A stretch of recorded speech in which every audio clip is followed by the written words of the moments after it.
Bonjour et bienvenue dans cette nouvelle édition de votre débat. Nous parlons aujourd'hui de ce qu'on appelle encore aujourd'hui les nouvelles technologies. Elles sont partout, elles ont envahi notre quotidien du smartphone à la tablette en passant par la console de jeu, le bracelet ou encore la montre connectée. Sur Facebook, Twitter, Snapchat, Periscope, nous passons de plus en plus de temps devant un écran, devant des écrans. Alors, est-ce que ces technologies modifient notre rapport au monde réel? Comment est-ce qu'aujourd'hui se construit un individu confronté en permanence à ce nouveau monde, celui du virtuel? On va en parler et en débattre avec nos invités. Bonjour Valérie Charol. Bonjour. Vous êtes économiste, enseignante à Sciences Po Paris et philosophe, auteur notamment de ce livre, La philosophie de l'écran aux éditions Fayard. Face à vous pour discuter donc, nous avons invité Thomas Gaon. Bonjour. Bonjour. Vous êtes psychologue clinicien et cofondateur de l'Observatoire des mondes numériques en sciences humaines. C'est une association qui réunit de nombreux chercheurs francophones. Et vous avez publié plusieurs articles, notamment pour la revue La Lettre de l'enfance et de l'adolescence. On en parlera puisque c'est l'une de vos spécialités de travailler notamment avec les plus jeunes. Avant d'échanger ensemble sur ce thème qui nous réunit aujourd'hui, je vous propose d'écouter ceux qui sont au cœur de ce débat. Stéphane Gauthier et Quentin Cadelub ont rencontré des jeunes gens qui sont nés dans un monde déjà très connecté. Regardez.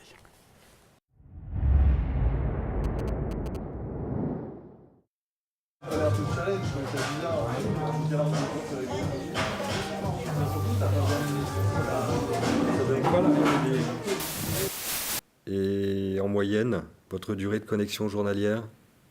En moyenne, dans les 6 heures. Toute la journée, enfin surtout le matin, le midi quand j'ai un peu de temps, ou alors en fin de journée vraiment pour voir les informations, les mails, ou éventuellement les questions que les personnes pourraient nous poser via nos pages en fait. Alors je suis quasiment connecté tout le temps en fait. C'est-à-dire? Exemple typique, déjà sur mon téléphone, sur mon iPhone, je suis quasiment H24 connecté en fait. Ouais. Mon PC aussi, mon PC n'est jamais éteint, donc je suis tout le temps connecté en fait. Lorsque vous partez en vacances, est-ce que vous faites un break avec la connexion?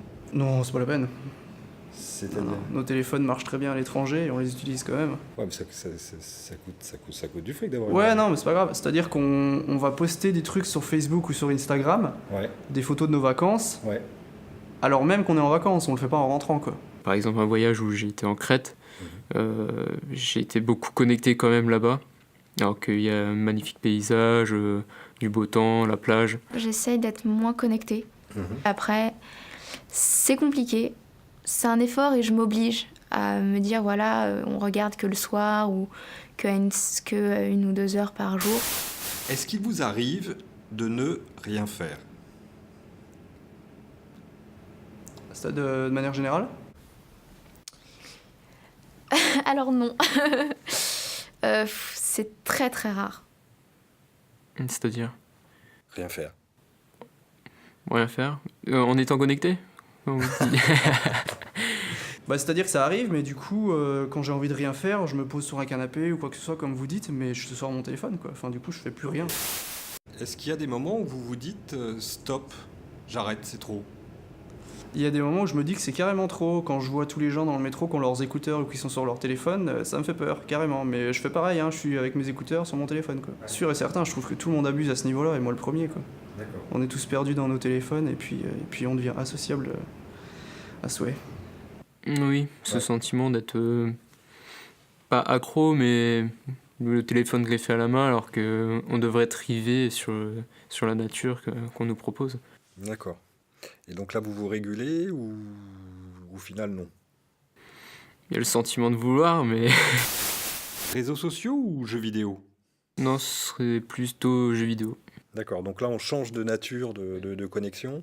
Des jeux en ligne? Oui. Vous venez fréquemment ici, dans ce lieu? Non, c'est la première fois. D'accord, qu'est-ce qui vous amène ici? Il y avait un tournoi d'un jeu que je connais très bien. En plus, je viens d'arriver à Paris, donc je me suis dit, allez, pourquoi pas. Un jeu que vous pratiquez seul chez vous, plutôt? Exactement. Enfin, seul sur Internet. Sur Internet, en ligne. Voilà, en ligne. Vous êtes globalement quelqu'un de connecté? Oui, énormément d'ailleurs. J'ai 4 tablettes, un seul téléphone, un seul smartphone, j'ai une smartwatch, j'ai un site web, j'ai une application mobile et je travaille sur le web. En termes de durée de connexion hebdomadaire, indépendamment de votre travail sur lequel manifestement vous êtes obligé d'être connecté, vous estimez ça à quelle durée à peu près? Par jour. Ouais. Je vais dire de 9 heures réveillé, peut-être 9 ou 10. C'est-à-dire que je suis tout le temps connecté. D'accord. Quand vous marchez dans les transports? Oui, j'ai toujours mon téléphone qui est en 4G ou en 3G, tout le temps connecté. Même à l'international, je suis en roaming, donc je pense que je passe pas beaucoup de temps déconnecté. La vraie question qu'on se pose, c'est aussi de savoir si toutes ces technologies peuvent modifier notre rapport au réel. Je pense que sur certains points, oui, ne serait-ce que dans les rencontres. Les rencontres, finalement, sur Internet se font sans le premier aspect physique. Donc, typiquement, on a plutôt tendance à rencontrer des gens qui sont hyper intéressants et qui nous ressemblent sur Internet parce qu'on n'a pas eu ce premier filtre d'aspect physique.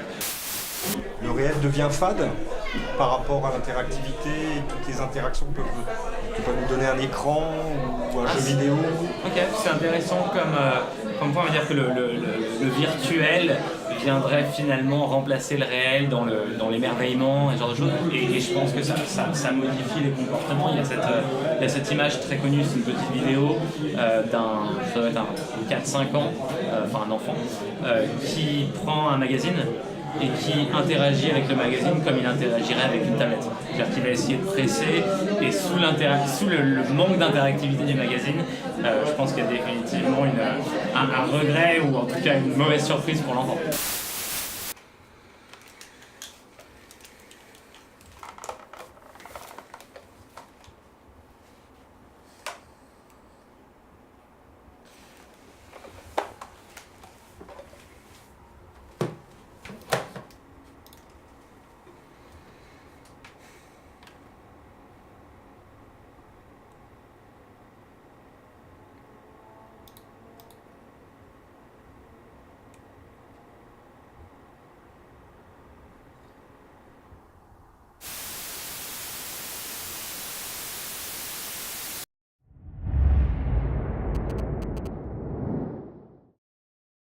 Première réaction peut-être de nos invités à ces déclarations. Si on les écoute tous bien, Valérie Charol, on est d'accord, les technologies modifient nos comportements, c'est un constat que tout le monde partage.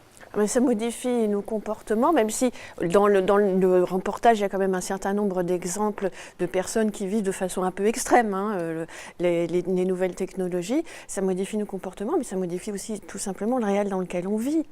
Un philosophe comme Descartes qui vivait au XVIIe siècle, pour lui l'idée qu'on puisse avoir l'image de quelque chose qui se produit ne serait-ce qu'à 100 mètres, et nous on a très facilement des images qui nous arrivent de l'autre bout de la Terre, était pour lui fascinant. Et donc on vit dans un monde dont la réalité, et pas seulement la virtualité, dont la réalité a changé avec les objets connectés. Et je pense que c'est ça qui est intéressant à regarder, et il faut trouver un équilibre en termes de comportement. Thomas Gaon, vous êtes d'accord? Il y a des comportements qui sont extrêmes dans ce que vous avez entendu?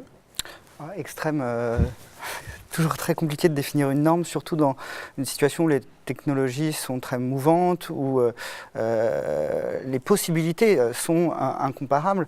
Après, effectivement, la question de l'extrême, c'est par rapport à... si je puis dire, ce que le sujet peut supporter ou pas, gérer ou pas, et à quel point ça a des conséquences sur sa vie. C'est-à-dire, est-ce qu'il en souffre, est-ce que ça pose un problème pour lui. C'est toujours intéressant d'ailleurs quand c'est quelqu'un d'autre, le journaliste qui pose la question, qui donne une réflexivité où on doit s'interroger sur notre propre pratique et en fonction de quoi on va le faire, c'est-à-dire en fonction d'avant. C'est toujours très très compliqué parce qu'on a toujours l'image d'un avant qui est toujours un peu idéalisé, où on ne se rend pas compte à quel point ces 30 dernières années, le monde a changé comme jamais dans l'histoire. Il n'y a jamais eu autant de mutations techniques dans l'histoire, donc notre monde a changé. Le monde, il est devenu celui de l'instantanéité, de l'immédiateté. Quand dans le reportage, un des jeunes hommes explique que quand il est en vacances, il ressent tout de suite le besoin de partager avec les autres ce qu'il est en train de vivre, au lieu peut-être de vivre simplement le moment présent, Valérie Charol. Alors ça, je pense que c'est une vraie question très intéressante d'un point de vue notamment philosophique, parce que d'un côté, on peut très bien dire on part dans le domaine de l'instantané, et en même temps, je pense que les réseaux, Internet, le cinéma aussi, c'est beaucoup des choses en mouvement. c'est aussi un nouveau rapport au temps qui a à comprendre que les choses bougent. C'est ce que vous disiez aussi, on est dans un monde qui change. Et du coup, il n'y a pas que l'instantané, à mon avis, dans le monde des réseaux qui est en jeu.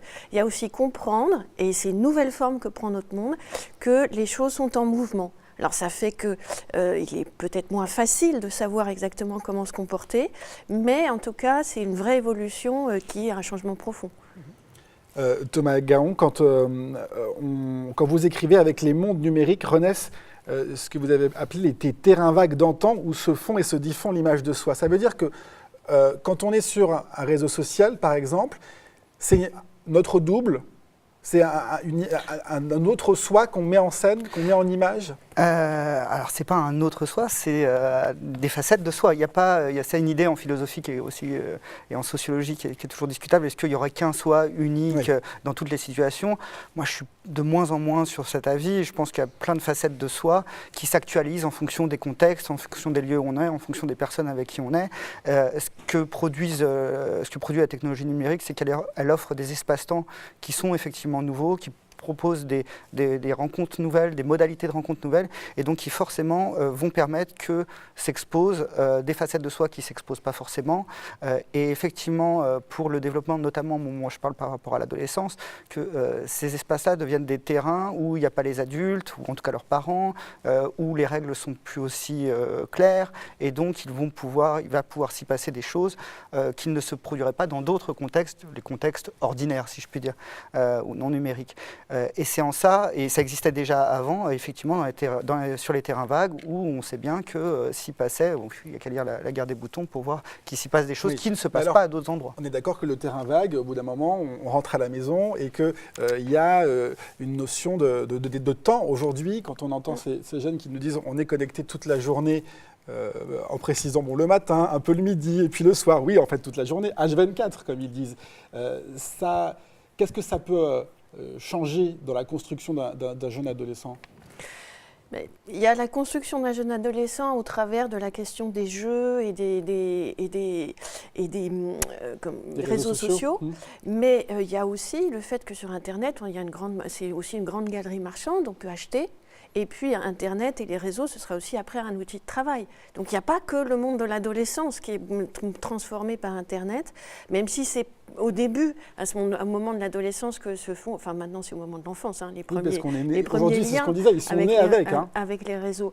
Donc il faut voir que c'est une transformation qui nous accompagne dans toutes les étapes de notre vie et dans laquelle on a besoin, je pense, de trouver chacun une forme d'équilibre, parce que le risque et la chose qui est nouvelle avec les réseaux, c'est que les réseaux fonctionnent en écho et en miroitement. C'est ce que j'essaye de dire notamment dans le livre, c'est que vous postez quelque chose, on vous répond, les choses vont très très vite et miroitent les unes par rapport aux autres. C'est aussi la manière dont ça se passe sur les marchés financiers, où on utilise beaucoup les réseaux. Ça veut dire que c'est très éphémère ? Et ça veut dire que, si vous voulez, les choses peuvent prendre des proportions qu'elles n'auraient pas prises sinon.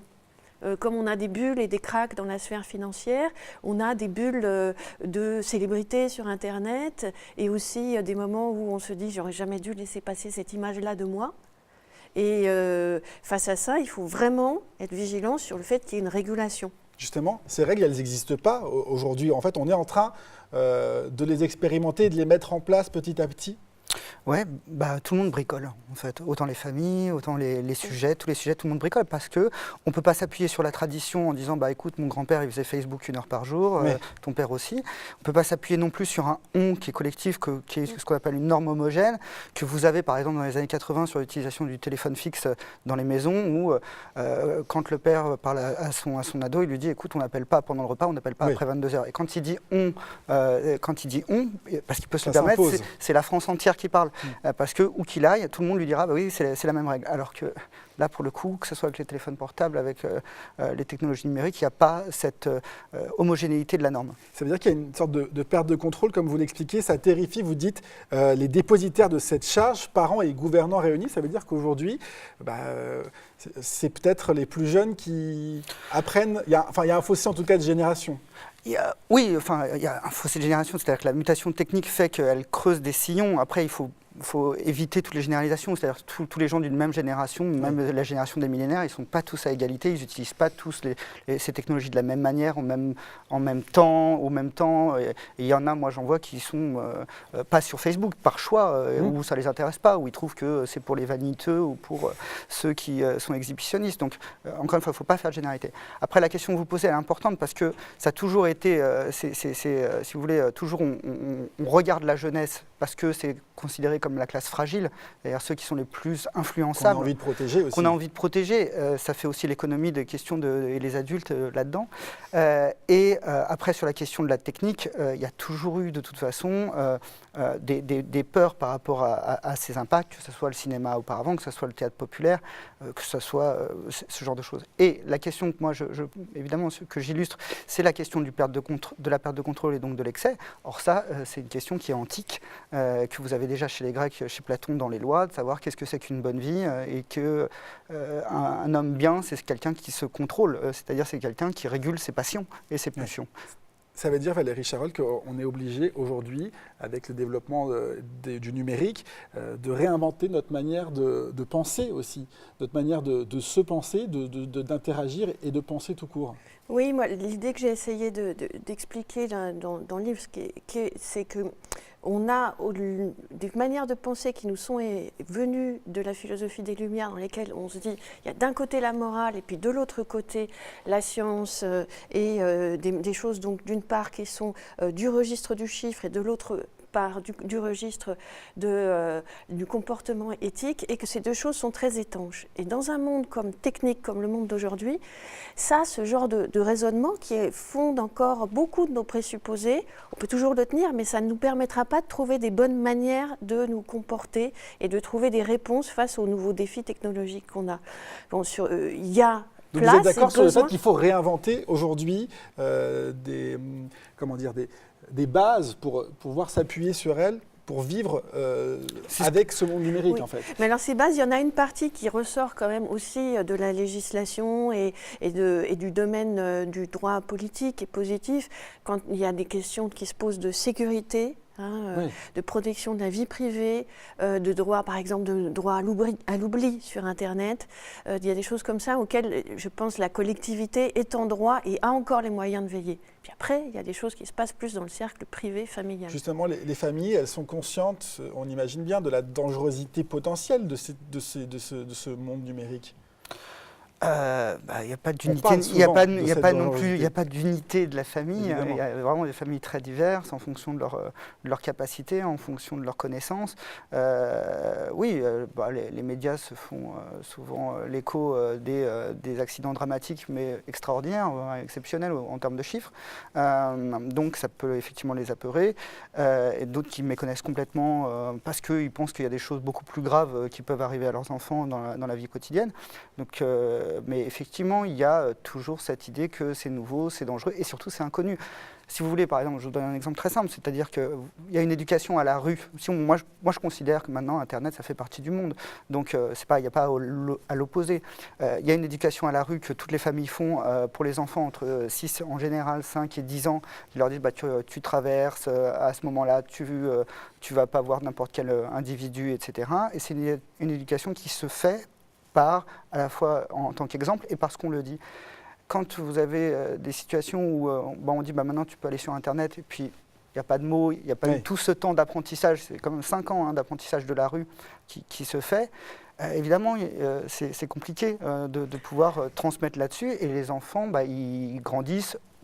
Ils se débrouillent avec les copains et c'est ce genre de choses. Je pense qu'il y a vraiment, il ne faut pas donner qu'une image négative de l'usage d'Internet.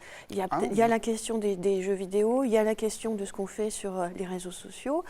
Mais aujourd'hui, un enfant qui est en CP, CE1, CE2, qui fait un exposé, il va sur Internet, il a accès à un savoir immense, il a accès à des images magnifiques. Oui, vous êtes d'accord qu'on ne le laisse pas aller seul sur ce terrain-là. Non, on ne le laisse pas aller seul, mais c'est un accès qui est...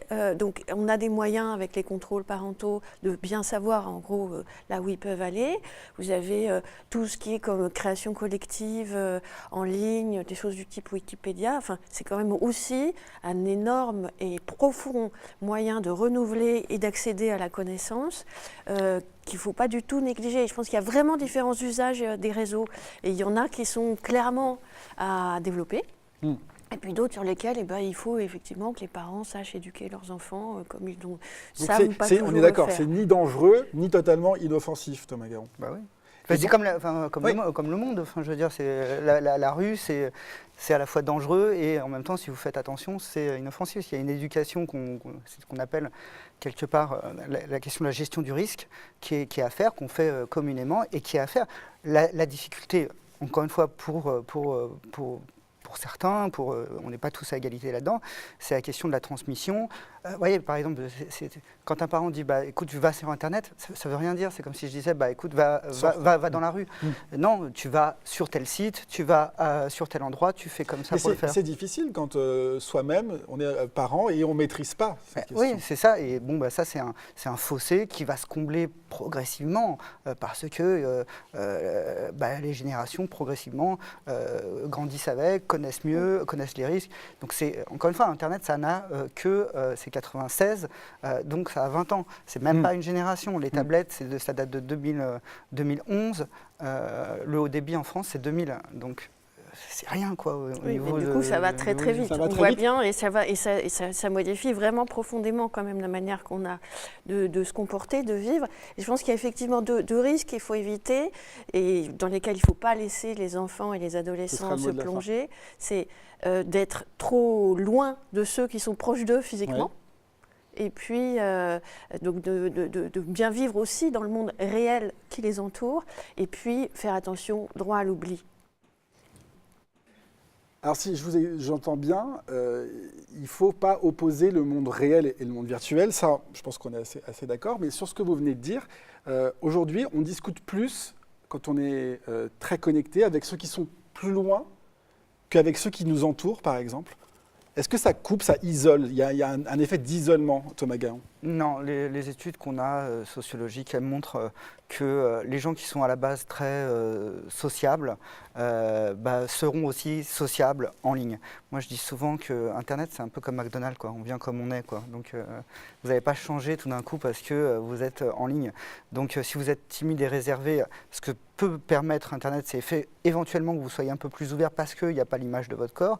Mais, donc ça, c'est plutôt positif en un sens. Mais si vous êtes très sociable, vous allez connecter avec des personnes.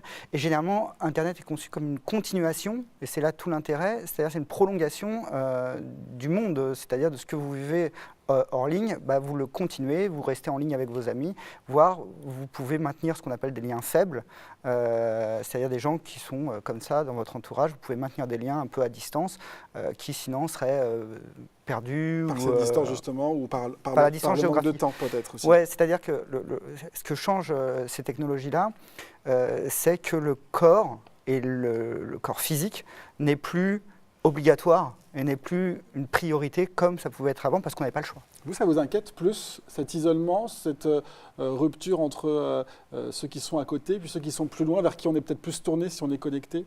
Moi, je pense qu'il y a des usages d'Internet qui peuvent être différents et qu'il peut y avoir des gens qui utilisent les réseaux pas forcément pour aller sur les réseaux sociaux et pas forcément pour communiquer avec d'autres et qui se perdent dans un monde qui est un monde de fantastique.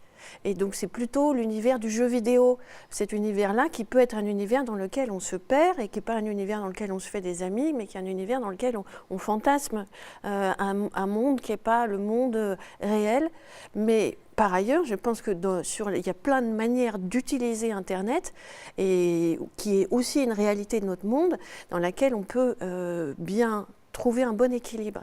Mais il faut vraiment être très vigilant sur cet équilibre. Sur le jeu vidéo, par exemple, on a entendu tout à l'heure ce jeune homme qui dit moi je joue en ligne, connecté, je rencontre des gens, et puis au final, on l'a vu, il se rend dans le monde réel. Oui, mais il est tout seul quand il joue chez lui, mais ensuite, ça provoque aussi des rencontres. Bien sûr. Bien sûr. La question du jeu vidéo, elle est assez complexe. C'est-à-dire que, premièrement, le jeu vidéo, il se rapproche d'une pratique sportive finalement de plus en plus. C'est-à-dire, je joue avec des gens, par exemple, si je suis inscrit à un club de volley, je vais jouer avec des gens que je rencontre qu'au volley. C'est mes potes de volley. Si un jour je décide de les rencontrer en dehors, quelque part, par analogie, c'est la même chose que si je décide de rencontrer mes potes de jeu en chair et en os. La difficulté, c'est qu'évidemment, les potes de volley, ils habitent en général dans ma ville, alors que les potes de jeu, pas forcément. Donc les rencontres sont plus compliquées. Par rapport à la question du jeu vidéo comme refuge, c'est vrai, ça existe, c'est un petit nombre de personnes. La difficulté, c'est de considérer que s'il n'y avait pas le jeu vidéo, alors ils seraient comme tout le monde, et sociables, et qu'ils iraient bien. Alors, des gens qui étaient déjà isolés, en retrait, chez eux, ça existait avant les jeux vidéo. On en a déjà des cas avant les années 80. Et c'est des personnalités particulières, c'est des gens qui ont des difficultés particulières, simplement ils sont plus à l'aise avec les machines qu'avec les humains, par exemple. Et donc voilà, ces profils-là, effectivement, ils vont utiliser le jeu vidéo comme refuge parce que c'est le principe de la fiction en général et du jeu en particulier, c'est que quand on joue, on n'est pas qui on n'est pas avec qui on est, on n'a pas le corps qu'on a, on n'a pas l'identité qu'on a. Enfin, bref, ça nous permet d'être ailleurs. C'est le principe de toute fiction. Mais justement, il y a quand même une nuance entre la fiction pour enfants, qui est la fiction du monde du livre, tel ou un peu classique pour enfants, et puis des univers ultra violents de jeux vidéo très très violents, sur lesquels il faut quand même y aller avec parcimonie. Je pense que là, il y a vraiment les jeux vidéo offrent une manière aussi pour des gens qui étaient sur des terrains favorables, effectivement, mais ça leur ouvre des perspectives qu'ils n'auraient pas eues sans ces jeux vidéo. Il y a dans le jeu vidéo quelque chose qui peut être, négatif pour ceux qui en consomment trop, par exemple ? C'est négatif pour les gens qui vont mal. Si vous avez c'est toujours le problème, c'est qu'on suppose que c'est l'objet qui fait le problème. Non, si vous avez un mauvais usage du jeu vidéo, forcément vous allez mal l'utiliser entre guillemets, c'est-à-dire de façon excessive. Entre 10-14 ans en France, on est à 95-96% des 10-14 ans qui jouent aux jeux vidéo. Les collèges sont encore pleins, la plupart des gamins vont assez bien, donc c'est pas si c'était problématique, si ça crée de la violence ou si ça crée du retrait, on en aurait, vu que c'est, encore une fois, c'est la norme de jouer aux jeux vidéo entre 10 et 14 ans maintenant, on aurait des conséquences directes. Or, les chiffres, la réalité, elle ne montre pas ça. Par contre, effectivement, pour des personnes qui vont mal de façon... avant, ils vont utiliser mal les jeux vidéo. Bon, je pense, après on peut faire des batailles de chiffres. Je ne suis pas sûre que tout le monde pense que la société des jeunes et des adolescents va très bien aujourd'hui et qu'il n'y a pas de difficultés, pas de violence, notamment dans certains quartiers. Mais ce n'est pas la cause des jeux vidéo. C'est pas la cause des jeux vidéo. C'est pas la question. Et vous avez un outil qui permet de façon massive à toute une génération de considérer qu'un univers de science-fiction, elle peut vivre dedans. C'est une réalité maintenant avec les jeux vidéo.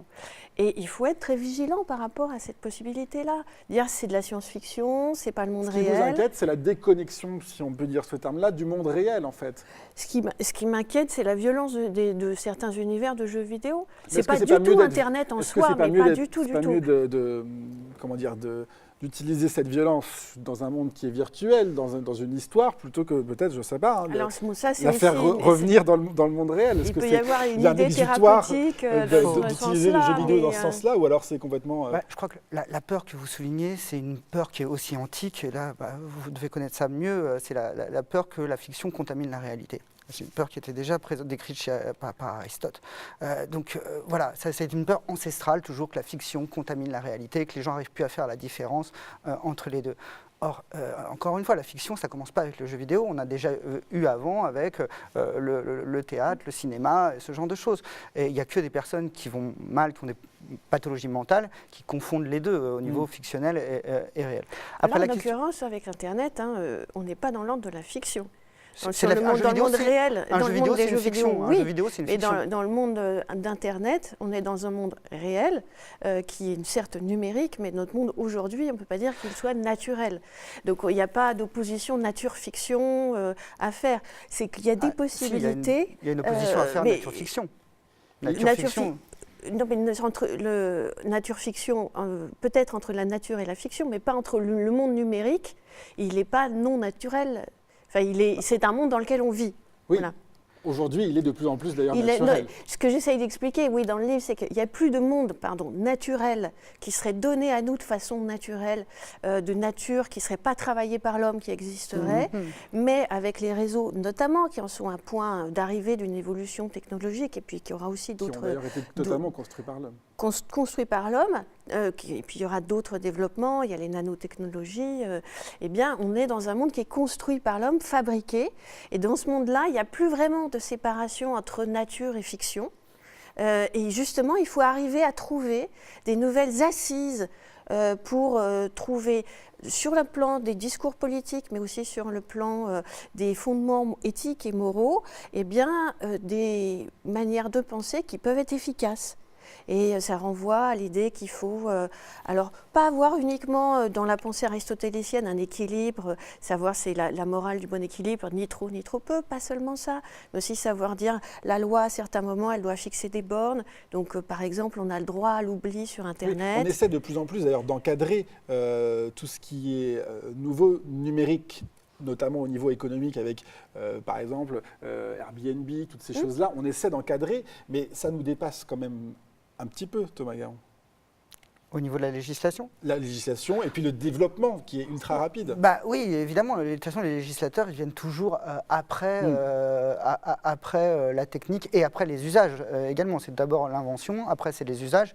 On voit les excès et puis bon, alors s'il y a des excès, ça veut dire que c'est un problème et puis on régule après. Il y aura toujours un temps de retard au niveau de la législation. Mais j'aimerais revenir là-dessus. J'ai la question et c'est aussi la difficulté. Pas pour les jeux vidéo, parce que les jeux vidéo, c'est de la fiction de toute façon, et les joueurs savent très bien que c'est de la fiction. Si ce n'était pas de la fiction, ils ne pourraient pas jouer, vraiment. Donc, il faut qu'on sache que c'est un jeu. Quoi. Mais toute forme de jeu n'est pas de la fiction. Puis vous avez fait le parallèle avec le sport n'est pas de la fiction, on est d'accord. Oui, donc, enfin, je veux dire, vous disiez c'est de la même chose que de faire du sport. Et le sport, c'est pas de la fiction. On est d'accord. Oui, on est d'accord sur le sport. Le fait que le sport n'est pas de Enfin, encore une fois, le sport a un statut particulier qui ne vaut que là où il vaut. Après, c'est les interactions. C'est-à-dire, est-ce qu'il y a une conséquence de ce que vous faites à l'extérieur, en fait. C'est ça qui compte. Le jeu vidéo, normalement, à l'extérieur, il n'y a pas de conséquence. C'est pas parce que vous perdez un jeu que tout d'un coup, vous allez perdre 1 000 € ou ce genre de choses. Donc, normalement, c'est prévu pour ne pas avoir de conséquences. Mais la chose difficile, effectivement, et notamment par rapport aux données numériques, enfin à l'information, et c'est le travail de tout un chacun, et ce qui est compliqué maintenant, c'est de savoir qu'est-ce qui est entre guillemets des bêtises sur Internet, de qu'est-ce qui a un vrai, pas une vérité, mais en tout cas un savoir, une véritable information. Et ça, c'est la difficulté extraordinaire avec Internet, dont tous les gens de la démocratie, tous les scientifiques se posent la question, mais comment on gère cela ? Avant, quand il n'y avait qu'une chaîne de télé qui disait c'est le général de Gaulle qui l'a dit, donc c'est comme ça, bon bah oui, c'était simple à la limite, même si ça ne voulait pas dire qu'il disait toujours la vérité. Mais là, maintenant, on a créé en 4 ans, on a créé... plus de canaux de diffusion et de... je veux dire, voilà, c'est énorme. Pour vous dire... pour enregistrer toutes les données, numériser toutes les données de l'humanité, il faudrait un certain nombre de volumes de stockage. De mémoire, on le crée en 2 jours. En 2 jours, actuellement, on crée autant de données que depuis le début de l'humanité. Il y a un petit côté science-fiction aussi dans cette question-là, puisqu'il y a des peurs aussi qui naissent de ce développement ultra rapide. Et on le sait, vous parliez de ces nouvelles technologies qui arrivent partout. Tout aujourd'hui peut être connecté. Votre frigo, votre voiture est connectée. Et on a des données qui vont dans tous les sens. Et on ne sait d'ailleurs pas toujours où est-ce qu'elles vont, ces données. Et donc, il y a une nécessité, on l'a dit d'ailleurs tout à l'heure, de mettre des bases, de mettre des règles. Il faut qu'on les crée ensemble. Mais qui va les créer ? Ceux qui sont aujourd'hui au pouvoir ou ceux qui vivent déjà, ceux qui n'ont vécu que dans la technologie ? Il y a déjà des règles qui existent en partie. Alors au début, c'était des règles que s'étaient données les premiers fondateurs du World Wide Web qui veillaient, par exemple, c'est sur les contenus mis en ligne, c'est les formes de manière qu'on a de travailler pour être pris sur Wikipédia. Donc c'est les pairs qui s'autocontrôlent. Enfin donc c'est mais aujourd'hui, on a dépassé Internet tout ça. qui s'organise lui-même. Il y a tout un Internet militant, qui est l'Internet du Linux, du Unix, qui marche encore sur ces bases-là, où on se surveille, sur l'autocontrôle.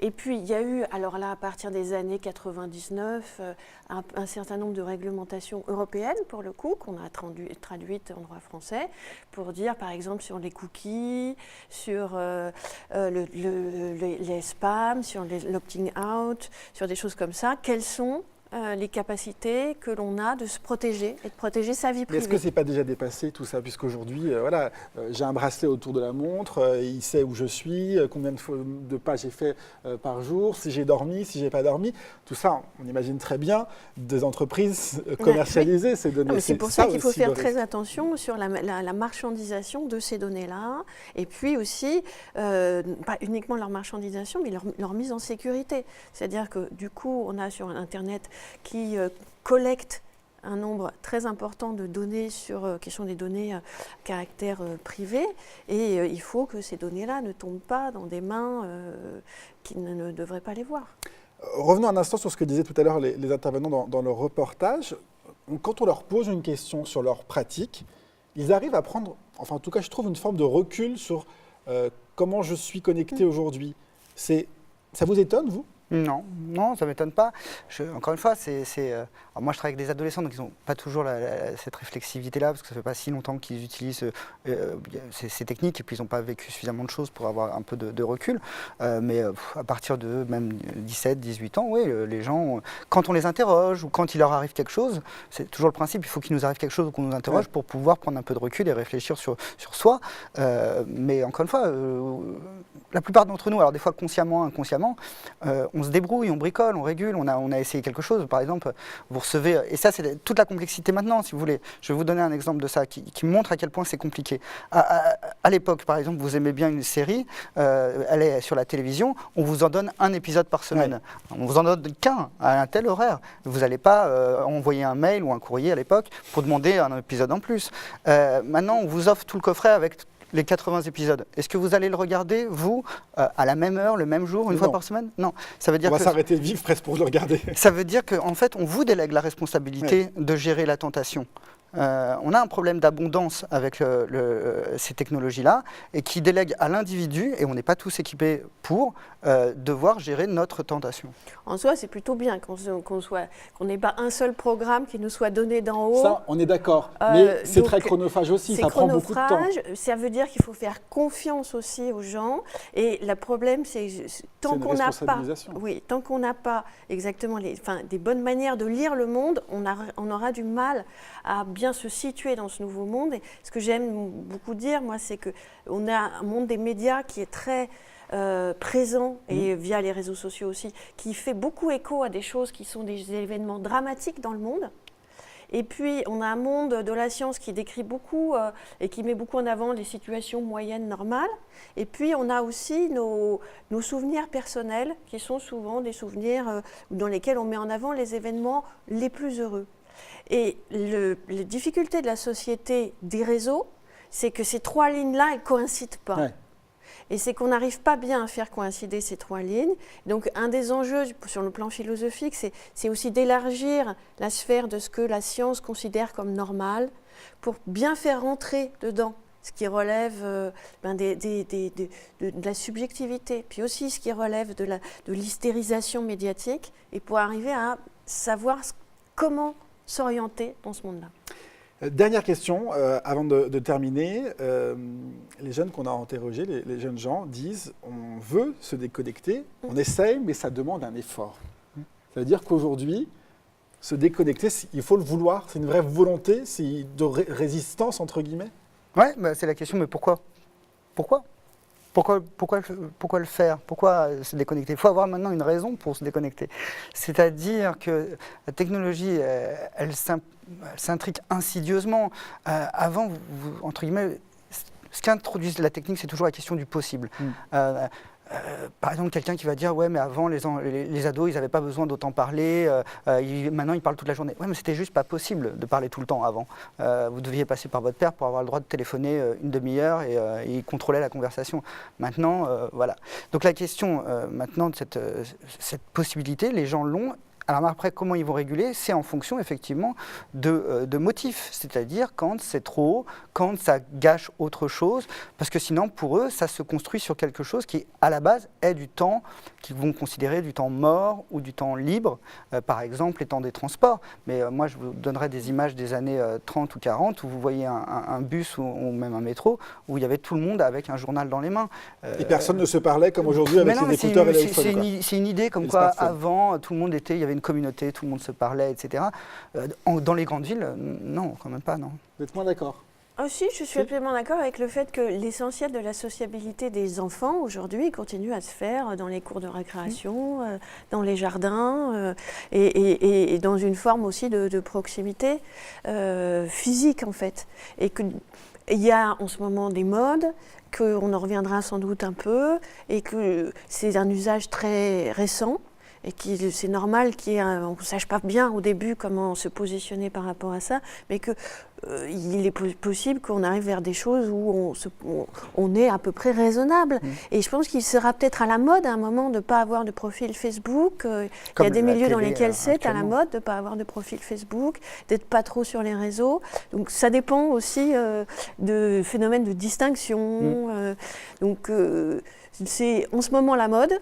Ça pourrait changer. Eh ben, c'est l'avenir qui nous le dira, parce qu'on ne sera peut-être pas là pour le voir. Merci beaucoup en tout cas à tous les deux. Valérie Charol d'être venue sur ce plateau. Et puis Thomas Gaon également, merci à tous les deux. Et on se retrouve très bientôt pour un autre débat.